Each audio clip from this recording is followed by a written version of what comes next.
Good evening. Welcome to another edition of Ask Nine. I'm Jim Mertens. Becky Phelps has the evening off. Last night, a historic night, of course, for the State of the Union address delivered by President Trump, the first one that he's given in his second term, and it made history just because of its length. Almost 2 hours long. The next closest, I believe, was Bill Clinton's, which ran about 100 minutes total. This one, of course, running 120 minutes by the president. The president saying, even before the speech was given, that it was going to be a long one because he had a lot to talk about. And one of the things that we were all waiting to hear was pretty much his message for the economy, but also how he was going to react to the Supreme Court's decision that really threw his tariff plan into jeopardy in some ways. And he had a quick answer to that last night.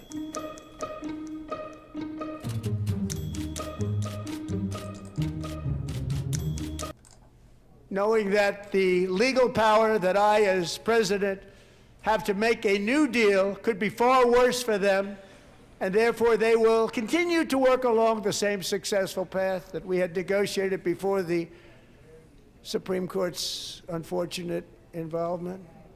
So despite the disappointing ruling, these powerful, country-saving, it's saving our country, the kind of money we're taking in. And that's as tough as he got towards the Supreme Court. We weren't quite sure exactly how he was going to address that issue as far as the Supreme Court is concerned. But he once again reiterated the fact that when it comes to his tariffs, there is another way for him to impose what he sees as a moneymaker for the country and something that totally makes sense for the security and the economic growth of this country as well. But there were a lot of times when the president's contentious nature and the Democrats fighting for their relevance really broke out in the House chamber. I want to show you one of the moments when that actually took effect.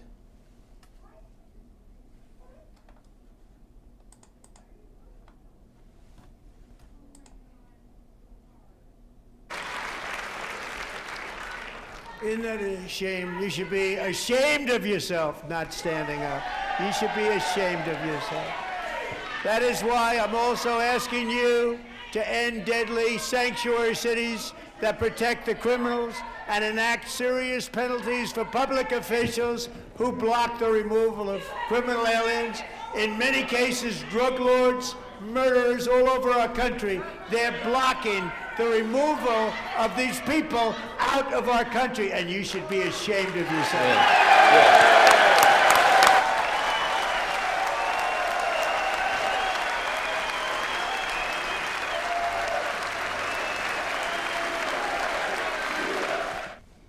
Yeah, some very contentious moments. In fact, one of the Democratic lawmakers being escorted out of the House chamber even before the president spoke last night. It was a moment for the president to really set the agenda and to talk about what is going to be expected in the year 2026. He, of course, talked about his accomplishments as well. And all the Democrats really could do was sit and listen, that is, until after the president's address was finished so they could have their own address. And so we wanted to talk about that with KCRG TV9 political analyst Megan Goldberg about the impact of the speech and also the impact that it will have on the elections to come. So we talked to Megan a little earlier this afternoon.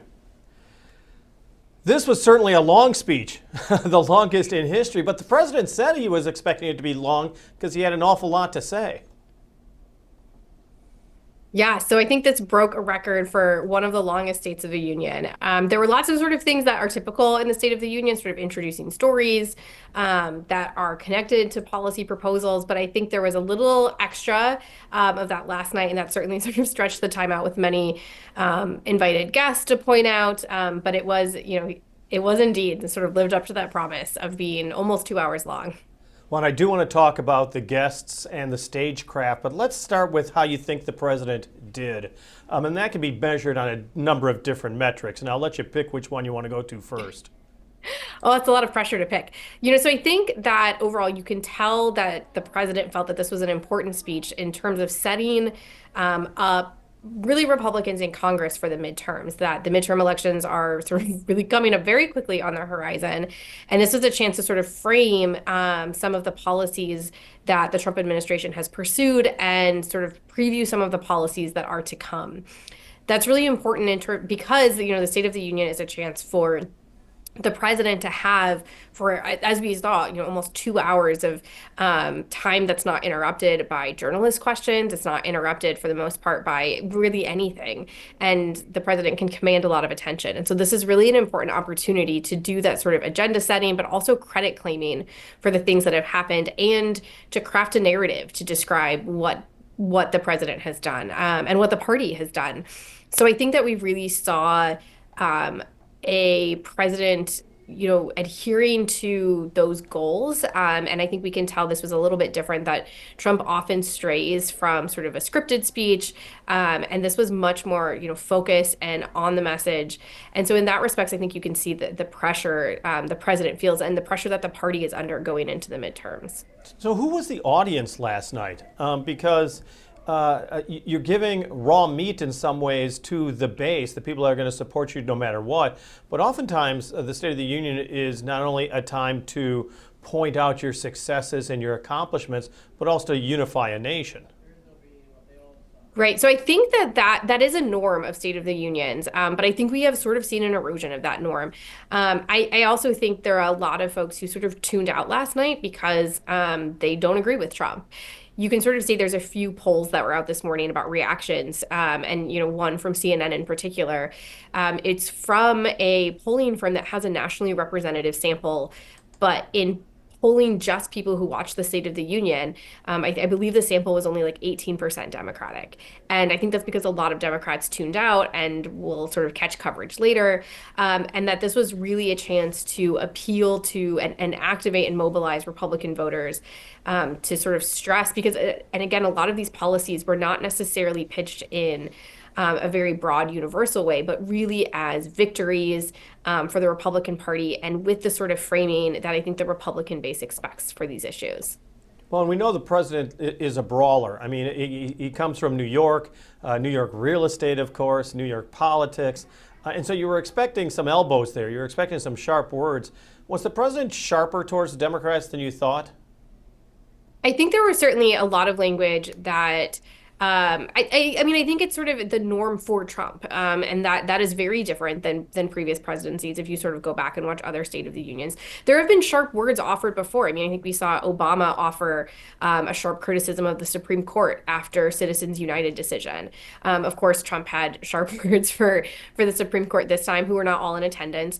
But I think there were definitely moments where Democrats in Congress were accused of cheating to win elections, suggesting that their victories are illegitimate. There's a lot of sort of poking and prodding at what they do and do not support. And at times when they, did express support for whatever policy Trump was talking about, sort of poked at again. And so I think that there's certainly, you expect opposition in American politics, and opposition and people with different opposing viewpoints is not a bad thing in politics. But this was, I think, a bit of a departure from norms we've seen in really the recent past as well. Well, and the key was that the president needed to sell the economy right now.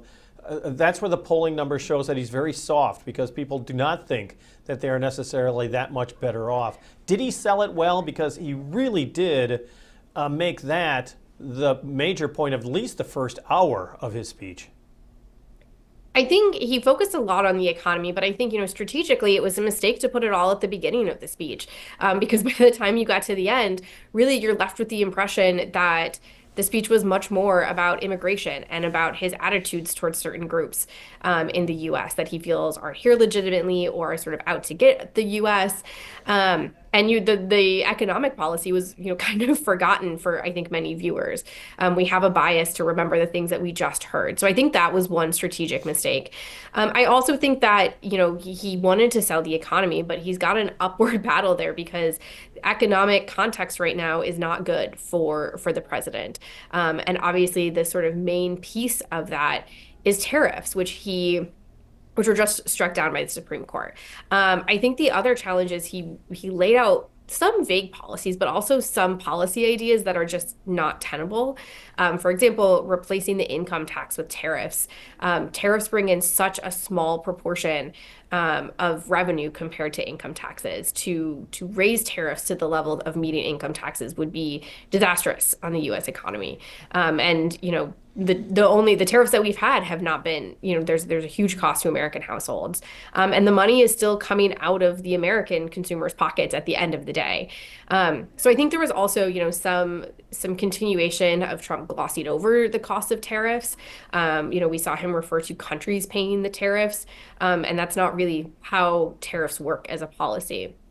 So I think there were a lot of struggles in selling the economy. I did think it was interesting in regards to him suggesting that tariffs could replace the income tax. And I'm just sitting there going, well, yeah, that's 250 years ago. Are we celebrating America's 250th by going back to that way of generating income? And it's just not going to work in a 21st century economy. Right. And the other issue is that 250 years ago, the US didn't have the types of policies and programs that it does today. And there's opposition to some of those programs and policies. There's opposition to welfare policy and the social safety net generally.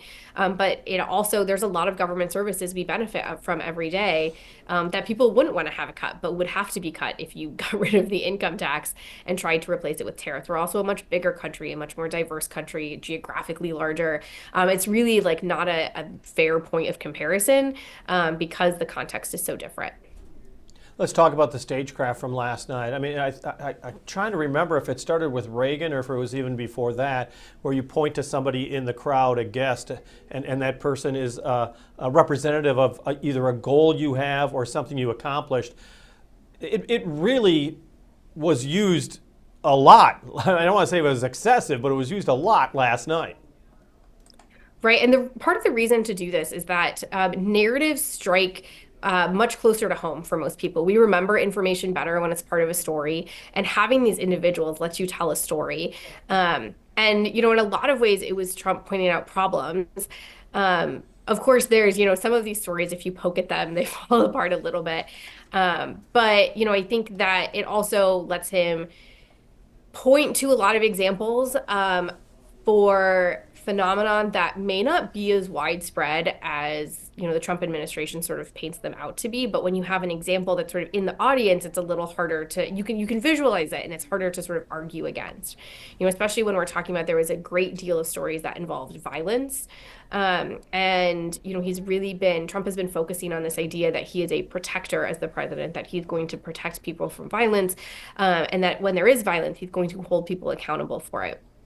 And so we really got some very, graphic descriptions of these stories, and it sort of served that purpose of Trump to, and in many ways, revel in the gore and use that to sort of signal his own strength. And I think that was sort of the goal. And then, of course, it also, as I mentioned, I think it helped fill the time a little bit to stretch that speech out to be one of the longest. Well, it also it puts Democrats at a poor advantage, because if you're pointing out something that is probably bipartisan and there's not a full-throated support by the opposition party, in this case the Democrats, it really does make, and the president even pointed it out, that it's pathetic that you're not applauding, or it's pathetic that you're not standing up. I mean, it really puts the Democrats at a disadvantage as well. Right. I think it's easy to react to Democrats sort of not applauding for a single story, when really, right, what they're not applauding is whatever policy is connected to it. Maybe they have a different policy solution. Maybe that they don't agree with the framing of the story, but it does put them in a weaker position. And so that's, again, it's, I think, strategic to have these sort of narratives that you can trot out, that also then lets you spin this sort of larger, our own District 2 Representative Ashley Hinson posted, a list of the things Democrats wouldn't stand and applaud for last night. And so that this was a very, strategic decision so that they could point to things that Democrats are doing as we head in, and give something that's sort of like some meat for these folks running for the midterm elections, that they can talk about what the other side is doing. Well, and speaking of the Democrats, of course, when you give the opposition address afterwards, it just seems to lack something, because it doesn't have the gravitas of speaking in the well of the House, of course. And so we had the governor of Virginia giving the response, the Democratic response, and you could just hear that the crowd wasn't that big. It was a smattering of applause. I mean, it's gotten to a point that doesn't that almost diminish the Democrats' message or the opposition party's message, because there seems to be more failure than success in those reaction speeches afterwards. Yeah, so I think it's definitely, a disadvantage to be able to have to give the response. Sometimes they approach this by having a leader in Congress give the response, but I think that Democratic leaders right now inside, the U.S. House and inside the U.S. Senate are not that popular with their own party versus a governor is really strategic right now because a governor can be doing, a Democratic governor in a state can be doing a lot more and can sort of talk about what that state is doing in response to the administration. And right now, we have seen Republicans in Congress sort of yield responsibility to the president when it comes to federal policy. But also we've seen, the Democratic Party not always a united front, and perhaps being less full-throated in their opposition and not sort of acting as a coordinated opposition party. And there's a lot of sort of criticism that's been leveled at them by Democratic voters. So I think having a governor is strategic. I think having some sort of crowd can be helpful, even just to the person speaking, because especially if you're not, that's the other disadvantage is that the Virginia governor, she's the governor of a state, but she doesn't have the sort of practice giving, teleprompter addresses the way that Trump does. And so there's that sort of asymmetry as well. But I think that, sort of all of that being said, it's still an important way to strike the tone for what Democrats will be doing in the midterm election. And for whatever, disadvantages there are, Democrats are also looking at on the generic ballot a huge advantage right now. I mean, it's over 5 percentage points that, people are saying they'll vote for whatever Democrat runs in their district compared to whichever Republican wins. And, that gap this early in the election year is a very good sign for Democrats heading into midterms. Yeah, that can always evaporate. I mean, we're talking about almost 9 months until the election. So does this address and the reaction that's going on, as you mentioned, Ashley Hinson putting it on social media very quickly, people obviously on both sides trying to score points. Does it have lasting power going into November, or is it it's the first big blip and it's almost like the starting gun of a race? So right now, if you sort of look historically, the gap right now on that generic ballot is actually pretty predictive of what happens in November, holding something sort of about like economic performance constant. So, barring if there's huge changes in the economy or sort of like massive events, that can certainly shift things. But a lead that large usually doesn't diminish too much over the next 9 months. Now, that's also the national average. So that doesn't sort of account for what can happen in individual races, when you zoom in on a state or a single congressional district. Those are a lot more unpredictable. But I think, what it tells us in Iowa is that folks like Ashley Hinson or, anyone in the 4 House seats, say, barring like the 4th district where the gap is quite large, that when we're talking about close elections that happened in the previous 2 elections, those are competitive seats this year. And so Iowa's looking at much more competitive elections where Republicans are going to have to run a sort of different race than perhaps, Ashley Hinson in the previous election. It was not a particularly competitive race. Obviously, when she first went office, it was more competitive, but she's running a different kind of race now, not just that it's statewide instead of in a district, but she might have a very, tough race ahead of her. KCRG TV9 political analyst Megan Goldberg from Cornell College talking about the speech, the State of the Union address by the President of the United States. We should point out, too, is that the President wanted to make sure that we celebrated America and America's 250th birthday, the 250th anniversary of the signing of the Declaration of Independence. And I wanted to end this edition of Ask 9 with his message to the American people as he ended his State of the Union last night. The golden age of America is upon us. The revolution that began in 1776 has not ended. It still continues because the flame of liberty and independence still burns in the heart of every American patriot.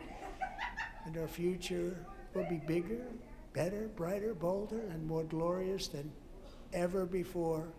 Thank you, God bless you, and God bless America.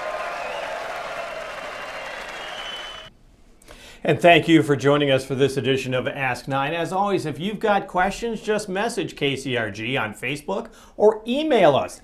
Ask 9 weekdays at 5:30 right here streaming on your KCRG app. And of course, if you don't, well, you obviously have the app right now, but you can tell friends on how to get the app as well. And just by going to the your app store and search under KCRG. And we hope to see you again tomorrow for Ask 9.